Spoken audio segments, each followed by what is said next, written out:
I went to do my LLM from the University of Michigan in Ann Arbor. When I came back, I spent some more time with the Alternative Law Forum, but I then went on to join the International Commission of Jurists, which is an international NGO that works on questions of access to justice and human rights. And I was there commissioned along with a team of 2 other researchers to do an 18-month research project that involved us traveling to different cities in the country, interviewing up to 150 LGBTQ individuals, police officials and judges, and essentially creating a report that would talk about the difficulties that would happen in queer persons accessing the justice system. Now this work, this is one of the things that was then cited by the Supreme Court in the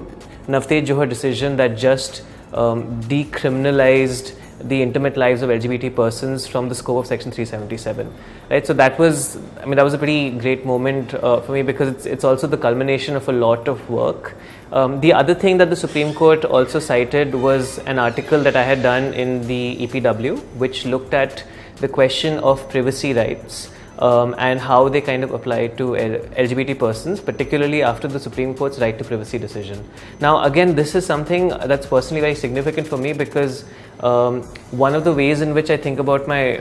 the strand of my work is also how do you kind of push past these arguments about the public-private divide, right? I think that it's very important to have a practice of law that also brings the personal, that kind of blends it with the political, and I think that these arguments about privacy were a reflection of that in some ways. Right? So what the Supreme Court has done with this particular argument, for example, is said that